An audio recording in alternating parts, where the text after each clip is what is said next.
наметонанд ки ба Федератсияи Русия ворид шаванд. Официально гуфта шудагӣ нестае ки граница маҳкамае. ҳозирам бояд патентҳоро уведомлени рӯӣ кунем ё ин ки не. Салом ба ҳама нафарҳое ки видеоҳои моро ҳама рӯза тамошо мекунед. хоб тамошобинони азиз ва гиромии қадр, дар мавзӯи граница сафар кардан суҳбат мекунем. ҳатман лайк монед ва бо диққат тамошо кунед. аввалан дар ҳаминҷо ба ҳамаи шумо хотиррасон мекунам ки агар шумо бихоҳед моро дастгирӣ кунед ва соҳиби 40 дона падарка бошед, комментарияро бинед, як номери WhatsApp закрепит кардагиед, бидонед дар ҳамун WhatsApp салом бинависонед ва информатсияи пурраш барои шумо меравад. хоб мавзӯи асосии имрӯзаро шурӯъ мекунем.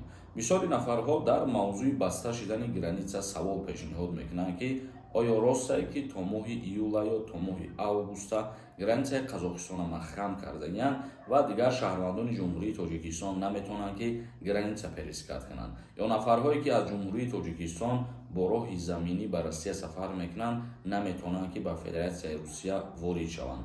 хоб тамошобинони азиз ва гиромии қадр, дар мавзӯи баста шудани границаи Қазоқистон официально дар ягон ҷо ҳеҷ чиз гуфтагӣ нестанд. яъне гуфта шудагӣ нестае ки граница маҳкам мешавад то моҳи августа ё то ягон моҳи дигара.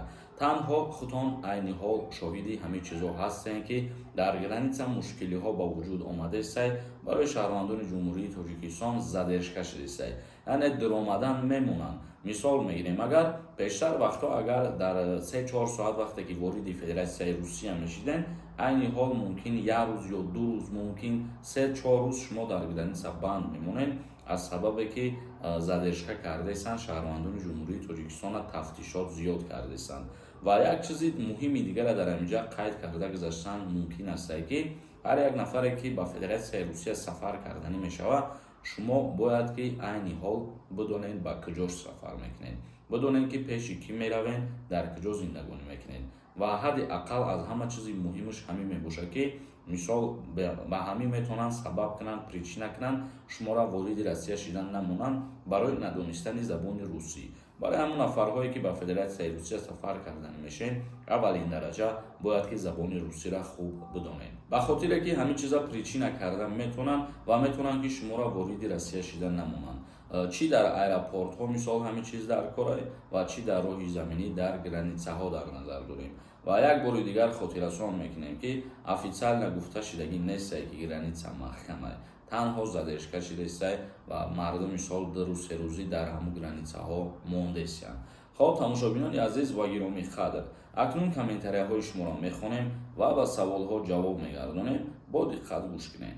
ширкати шифофармо доруҳои босифатро барои шумо тавсия медиҳад. инчунин доруҳо барои зиёд кардани риш ва мӯи сар, доруҳо барои зиёд кардани вазни худ ва кам кардани вазни худ. ҳатман муроҷиат кунед. дӯстов, дар бораи видна жительства ва РВП савол намешондагӣ, дар ин мавзӯъ тағйирот ва хабарҳои нав ҳастай.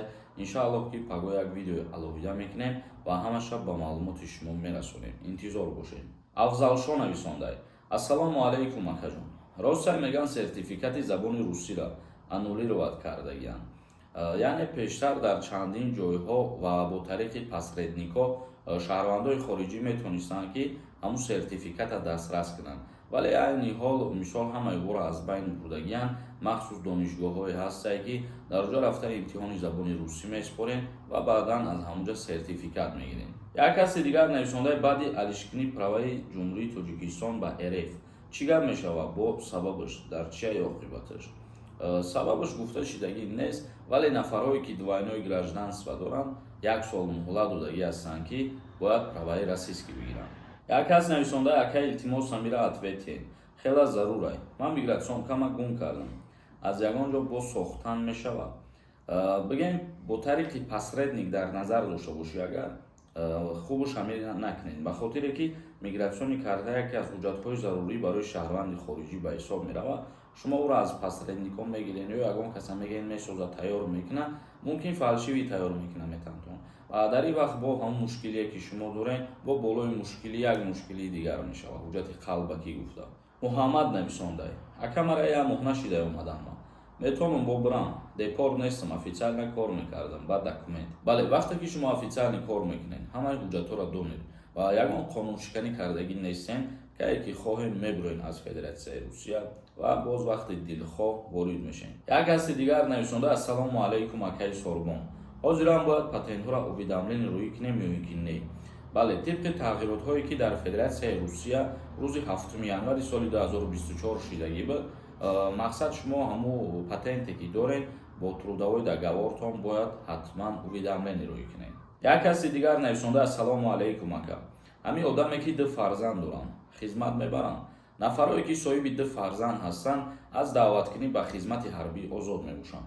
Як ҳасти дигар нависондаи салом, ман гражданини РФ бо загранпаспорти тоҷикӣ Тоҷикистон рафтан метавонам. гражданствои Россияам дошта бошед, яъне ки двойной гражданин бошед. агар шумо бо загранпаспорти тоҷикӣ омадан наметавонед, ҳатмияд доштани загранпаспорти российский. Як ҳасти дигар нависонда ассалому алайкум акаи Сорбон. мегӯянд дар Россия регистратсияро сахт гирифтанд ва аз байн бурдаистандшон. ҳамин гап ростае? ба хотире ки мегӯянд дар дигар ҷо зиндагӣ мекунем. агар тибқи қонунгузории Федератсияи Русия бигирем, шумо дар ҳар куҷое ки регистратсия кардагӣ ҳастем, бояд дар ҳамонҷо зиндагонӣ кунед. лекин бигем 90% шаҳрвандони хориҷӣ ҳамин хеле дар Федератсияи Русия ки регистратсияшон дар дигар ҷое ва худшон дар дигар ҷо зиндагонӣ мекунанд. ин аз сабабе ки соҳибхонаҳо бисёр шаҳрвандои хориҷия дар хонаҳои худшон регистратсия намекунанд ба ҳамин хотир маҷбур мешаванд. лекин дар амал вақте ки рейд мешавад дастгир мекунанд, ҳамин причина шуда метавонад ки мисол шуморо запрет бикунанд ба ҳамин хотир. як ҳасти дигар нависонда ассалому алайкум акаи Сорбон. мегуфти ҳуҷҷати якаписарира аз куҷо гирифтан мумкин аст ки ба хизмати ҳарбӣ даъват накунанд? ман дар оила як фарзанд ҳастам. нафарое ки як фарзанд ҳастем, шумо аз ҷои зистон справка мегиред, яъне маҳаллае ки зиндагонӣ мекунед справка мегиред, баъдан паспорти падару модара мегиред, мисол паспорти худтонро мегиред, загси падару модара мегиред, мерем ба военкомати ноҳиятон пешниҳод мекунед. дар ин ҳолат вақте ки тафтиш карда мебироянд, баъдан ҳуҷҷати якаписарӣ дода мешавад. як ҳасти дигар нависонда ассалому алайкум акаи Сорбон. мегӯянд айни ҳол паспорти российский гирифта намешавад. барои тоҷикҳо аз байн бурдя намегапад. роста ё ин ки не? ин гап рост нест, ягон асос надорад. барои ягон кас гирифтани паспорти российскиро аз байн бурдагӣ нестанд. агар аз байн мебурданд ин чиза официали мисол нашр мекарданд ва мегуфтанд. дар ин мавзӯъ ягон гап ва ягон информатсия нест. хоб тамошобинони азиз ва гиромиқадр, барномаи имрӯзаро ҷамъбаст мекунем. то видеоҳои дигар, худованд ҳамаи мо шуморо нигаҳбон бошад. renderforest.com